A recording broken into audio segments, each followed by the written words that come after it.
Karibu mtazamaji kwa taarifa kamili. Gavana wa Kajiado Joseph Ole Lenku leo amejiunga na chama cha ODM akipewa tiketi ya chama hicho kutetea muhula wa pili wa uongozi wa kaunti hiyo. Katika mkutano huo, kinara wa ODM Raila Odinga amesema nyumba ya ODM ni kubwa na itawatoshea wote. Yanajiri siku chache baada ya aliyekuwa gavana wa kaunti hiyo David Nkedienye kuhamia chama cha Jubilee, huku wote wakitafuta kupeperusha bendera ya Azimio katika kaunti hiyo.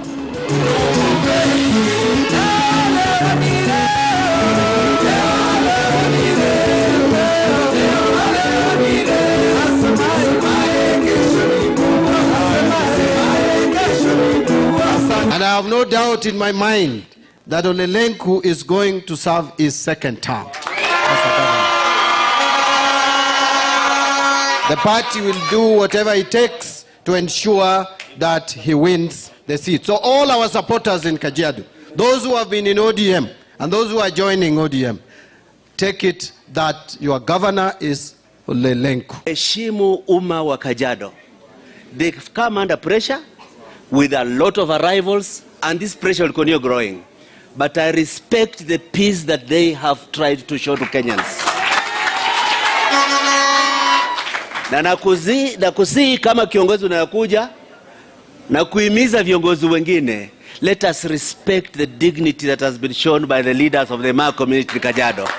Asholeng. Sisi tunajua yale ambaye yanafanya kazi na yale ambaye hawezi kufanya kazi. Manake tunatuka na mfano vile wale wamefanya, yale ambaye yamefaulu na yale ambaye hayakufaulu hapo. Hii ndio sisi tunataka kufanya kama Azimio. Namna shughuli ya kutafuta makurutu wa idara ya polisi imepata pigo, huku idadi ndogo ya vijana wakijitokeza kwa shughuli hiyo katika eneo la Mwea Mashariki, ambapo ni vijana 96 peke yake walijitokeza kwa shughuli hiyo katika uga wa Nguru. Yanajiri wakati zoezi hilo linaendelea katika maeneo tofauti humu nchini.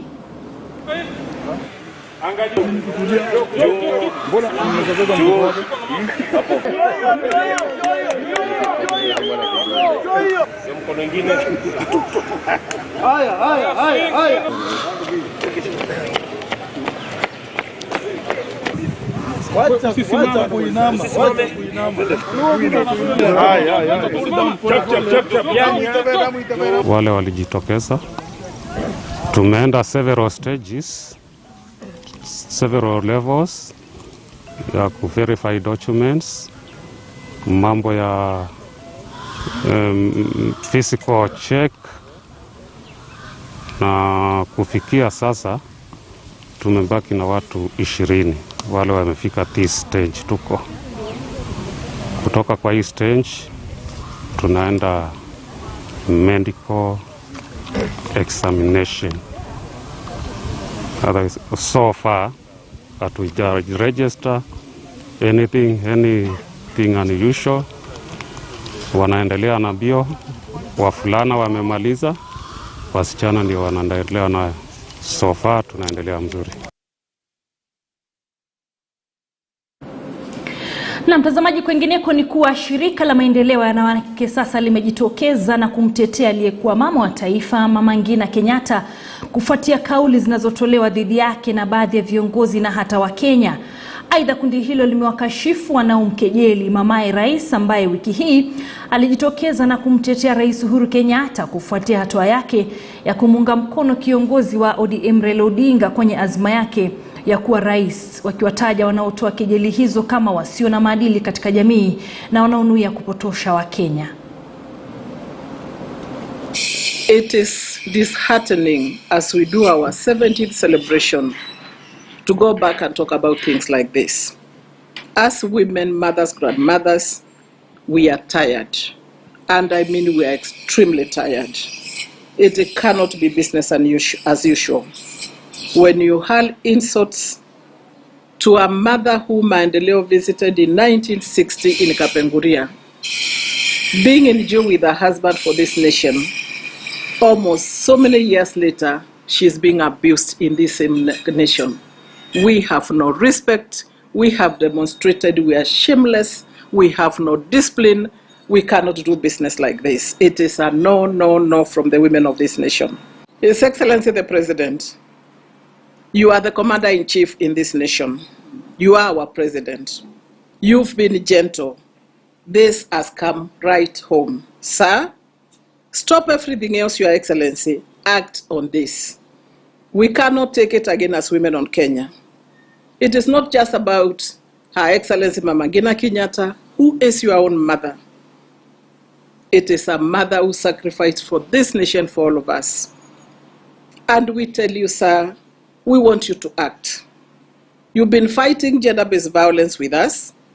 The other day, you only stopped on March 8th, border borders, and we know how you are told when you're trying to say we need discipline. Sir, we cannot fight gender-based violence with people like this. We are 4 million women today behind you as Maendeleo. Please act. Na wakati huo muungano wa wanawake hapa Nairobi wakiongozwa na Gavana Nairobi Anne Kananu na mwakilishi wa kike Bi Esther Passaris hivi leo wamefanya maandamano ya kukashifu baadhi ya matamshi yaliyotolewa na mwandani wa naibu rais William Ruto aliye ugaibuni. Wakizungumza baada ya kupeleka ujumbe kwa afisi ya naibu wa rais, viongozi hao wamesema hawatakubali kukosewa kwa heshima kwa Mama Ngina Kenyatta na wameomba wanasiasa kupigana na wanasiasa wenzao bila kuingilia familia.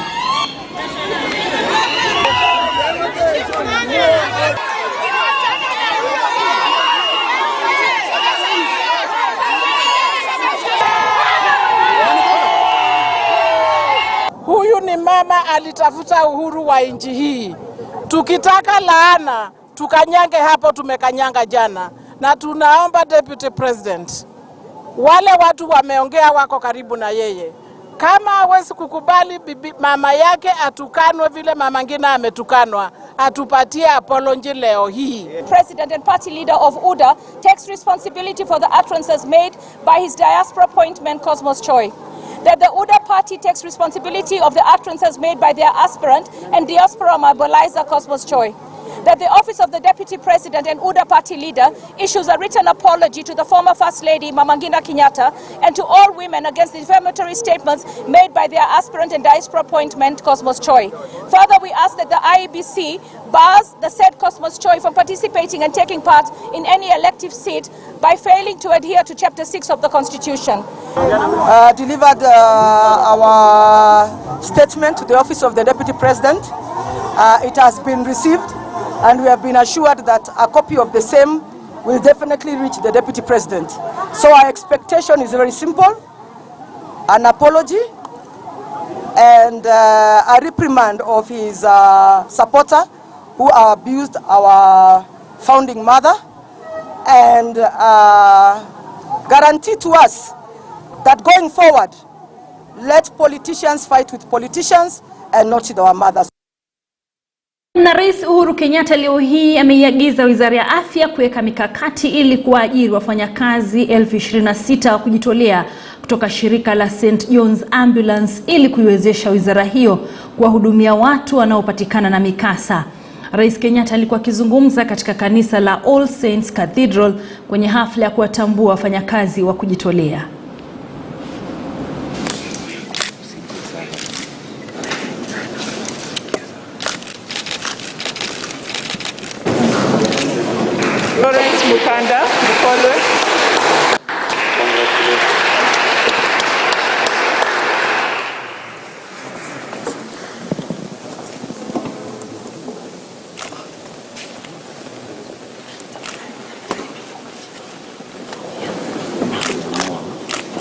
Today, St. John Kenya continues to expand its programs to keep up with the changing demands in the communities.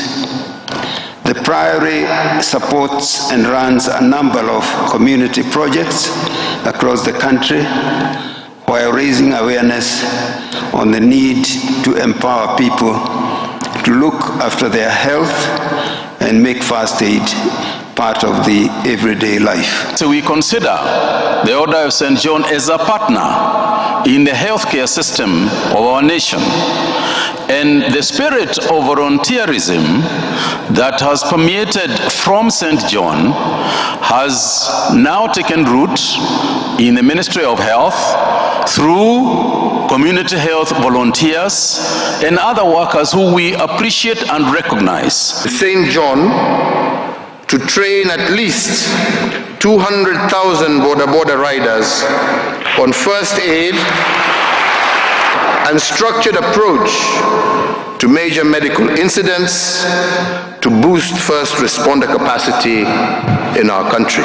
And lastly, that the Ministry of Health shall jointly with our National Treasury and the Attorney General's Office formulate amendments to the St. John Ambulance of Kenya Act, Cap 258 of the laws of Kenya, to deepen the partnership between the state and St. John by providing a framework for exchequer support to the association. Naam, mtazamaji, tuelekee Kirinyaga, na ni kuwa wakazi wa kaunti hiyo wamepongeza hatua ya kijasiri ya kiongozi wa chama cha Kenya Martha Karua ambaye alijiunga na Azimio la Umoja hapo jana na kumtaka mpeperushaji bendera ya urais wa Azimio Raila Odinga kumtangaza Karua kama mgombea mwenza. Wakazi hao wanasema muda wa Karua kujiunga na Azimio ulikuwa tayari umetimia na kuwa amekuwa kisubiri tu atangaze mwelekeo huo rasmi, wakiongeza kusema ndiye chaguo bora zaidi kwa siasa za kitaifa uchaguzi wa Agosti 9 unapobisha hodi. Tumefurahi sana tukiwa watu wa Gĩcũgũ na kwa jumla watu wa Kirinyaga. Tumefurahi sana kusikia Martha Karua ameingia Azimio, na tulikuwa tunangojea yeye. Tulikuwa tunaona tu ataingia Azimio, na tukimwangalia tu tunaona ni mheshimiwa na ni kiongozi. Sasa tunamtarajia huko akienda huko juu apewe hiyo kiti ya deputy president. Tukipatia wanawake uongozi, hii Kenya mambo ya ufisadi tutaweza kupigana nayo. Kwa sababu wakati mwingine wanaume karibu wanga wanatuchenga. Lakini wamama kupitia Martha Karua tuko na hakika ya kwamba kwa hiyo miaka 30 amekuwa uongozini hajawahi kuwa kwa ufisadi. Hajawahi pelekwa kotini hata siku moja kwa sababu ya ufisadi. The truth of the matter is that there is no other within this country who will be able to deputize Baba within Azimio rather than Martha Karua. Martha Karua has been tested. Martha Karua has been vocal. Martha Karua has stood up as one of the people who fight for justice. Kwengineko ni kuwa kiongozi wa mashtaka ya umma Nordin Haji mapema leo amekuwa na kikao maalum cha mashauriano na baadhi ya washikadau kutoka taasisi mbalimbali kuhusiana na masuala ya uchaguzi, ambapo alizindua mwongozo kuhusiana na haki ya uchaguzi kabla ya uchaguzi wa Agosti 9.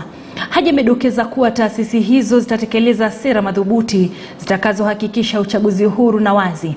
Baadhi ya taasisi zilizokuwepo ni pamoja na Tume ya Uchaguzi na Mipaka IEBC, shirika la kutetea mashahidi, mahakama ilikuwepo, Tume ya Kitaifa ya Maadili na kukabiliana na ufisadi EACC, miongoni mwa zingine. It is thus important that we remain vigilant and proactive to ensure that we detect and prevent election-related malpractices and offenses. We must therefore, as criminal justice actors, develop and implement policies and guidelines that are geared towards effective prevention, investigation and prosecution of election-related offenses. The compendium consists of a rapid reference guide for prosecution of election offenses, including economic crimes committed in the context of elections within the ODPP, and have appointed 200 specialized prosecutors in the 47 counties and 129 court stations across Kenya to expedite prosecution of electoral offences and institutionalized the Election Preparedness Committee. The compendium provides the best yet essential tools for efficient and effective prosecution of election and related offences. It therefore behoves any serious prosecutor to appreciate the rapid reference guides being launched today jurisdictional development, and best practices in order to deliver a fair, justified prosecution. Na tugeukie masuala ya afya, na ni kwa ulimwengu leo umeadhimisha siku ya ugonjwa wa kifua kikuu kama njia ya kutoa uhamasisho na maelezo kuhusiana na mojawapo ya magonjwa ya kuambukiza yanayoua idadi kubwa ya watu kando na kudhoofisha afya zao kote duniani. Mwezi Machi tarehe 24, yani leo, huadhimisha siku ya mwaka 1882 ambapo Daktari Robert Koch alitangaza kuwa alikuwa amegundua bakteria inayosababisha ugonjwa wa kifua kikuu, hatua iliyofungua lango la kutafuta tiba ya ugonjwa huo. Kila siku zaidi ya watu 1400 hufariki kutokana na kifua kikuu, huku takriban watu 30,000 wakipata ugonjwa huo licha ya kuwa unaweza ukazuiwa na hata kutibiwa. Kifua kikuu ndicho chanzo cha vifo miongoni mwa watu wanaoishi na virusi vya ukimwi. Siku hii ikitoa fursa ya kuangazia watu wanaoathiriwa na ugonjwa huu na kutoa mwafaka wa kupunguza vifo vinavyotokana na ugonjwa huu, na hususan wakati huu ulimwengu ukiwa unapambana na msukosuko wa corona.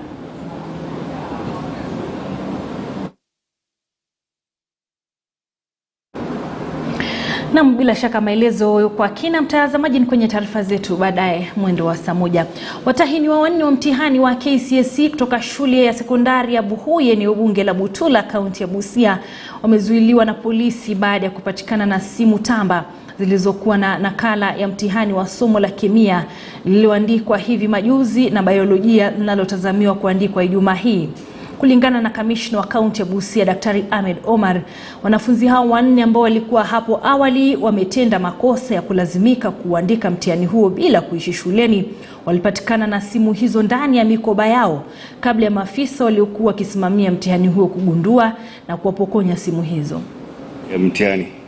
Na zilipochunguzwa hizo simu zilipatikana kuwa zina karatasi za mtihani, zingine zimefanywa, zingine hazijafanywa.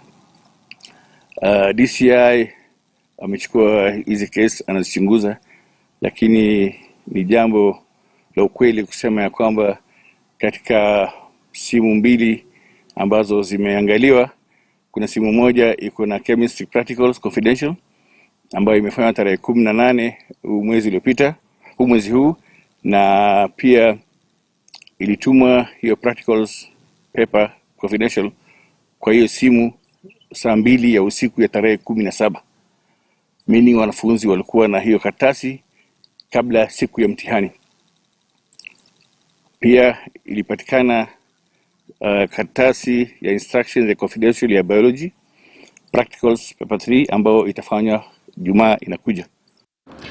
Taasisi ya ukuzaji mtaala KCD imesema itawekeza zaidi kwa wasomi wanaotathmini mafanikio na mapungufu ya mtaala mpya wa CBC ili kuboresha na kuwa na mpango maalum wa kufahamu ni vitengo vipi vinavyohitaji ufadhili zaidi wa fedha. Afisa mkuu wa KCD Professor Charles Ongondo alizungumza katika hafla ya uzinduzi wa vitabu viwili vya kwanza kuwahi kutathmini mafanikio na mapungufu ya CBC vilivyoandikwa na Daktari Imbunya Jen, iliyofanyika katika chuo cha Kaimosi, kaunti ya Vihiga.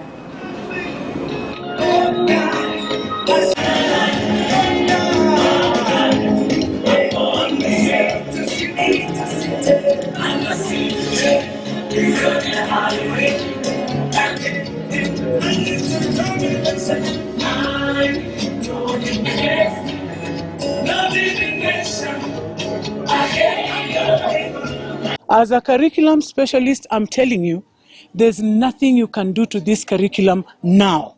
The rules of the curriculum is that the cohort will have to complete the cycle before you can think of ever abolishing this system. So even if you abolish it, they have to complete. We realized in our second pilot that assessment was still the animal in the room. People did not know what about rubric. We have worked on it. And today we are telling the world that when you take your child to school, you are not taking them to know who is number 1 and who are 60%. The way she puts, look at what the government is doing now. That the government is providing money to schools for every child. 1,400 at primary, 22,000 at secondary. That the government is able to buy a textbook in every subject for every child, not for every class. So your child goes to school with a bag that is empty and is able to have all the subjects they need.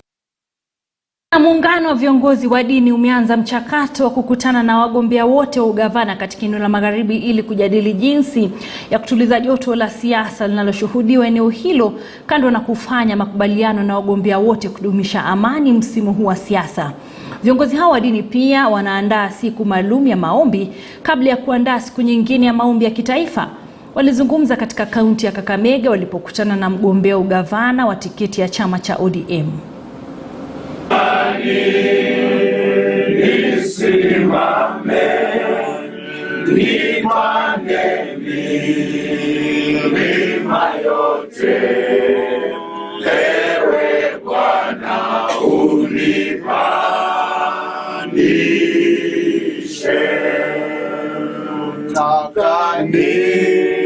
We are urging all leaders this particular time of the election, tunaomba hakuna damu imwagike. Tunataka amani kila mahali.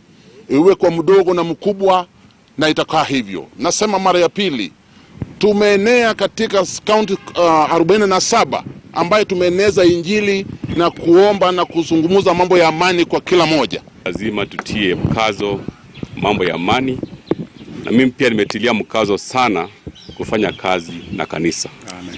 Nimesema serikali yangu ambaye itakuwa hapo mnamo tarehe 9 mwezi wa 8 tutafanya kazi na kanisa kwa karibu sana. Asante.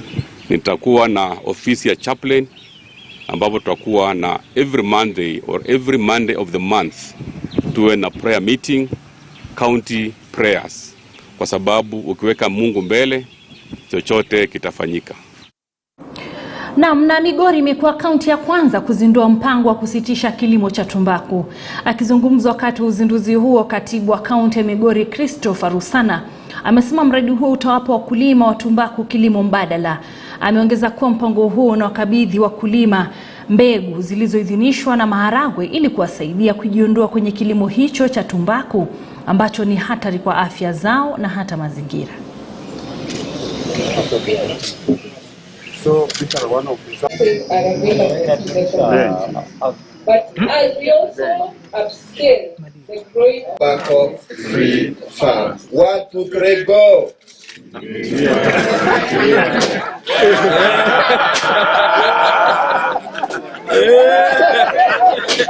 As a county, we have started a project to rid our farms of tobacco. We have come up with alternative crops, that is beans, that we have involved our farmers in Mbiu County growing, so that they move away from growing tobacco, which has been found to be hazardous to health and environment. One of the key considerations for farmers to make that shift is whether or not there is a market for the other crops, and that's where the Farmer to Market Alliance comes in. We are trying to and in this case it was beans, to promote beans for which WFP has a market, but it's not only WFP. The market can be all kinds of different stakeholders. We are so happy as our dream come true, because the board would have liked to do it earlier, but we thank the partnership of WHO, WFP and FAO, because it has helped our dream come true.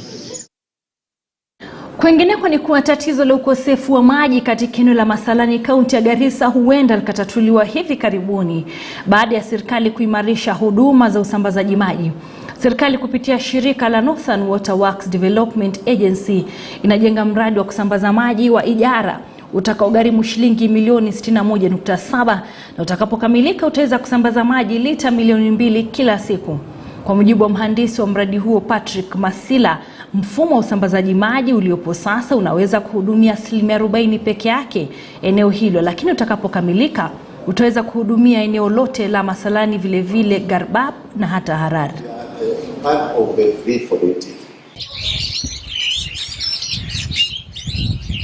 As has been said or requested by the chair, the DCC, immediately after the completion of this project, The county government is ready to take over the responsibility of maintaining and servicing this facility. We are also ready to provide well-trained and skilled personnel who will take care of the management and actual operation of this facility. The government is spending about 61.7 million shillings to improve the water supply in Masalani town, with the intentions of extending the same to Ijara town.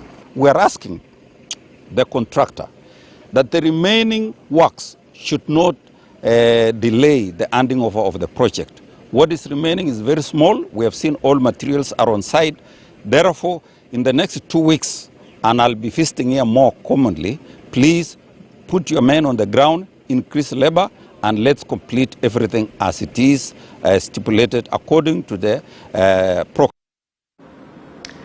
Na mtazamaji, kutoka maeneo ya Garissa tuelekea mapumzikoni kwenye Mbiu ya KTN, lakini tunarudi na mengi zaidi, kwa hivyo usiondoke.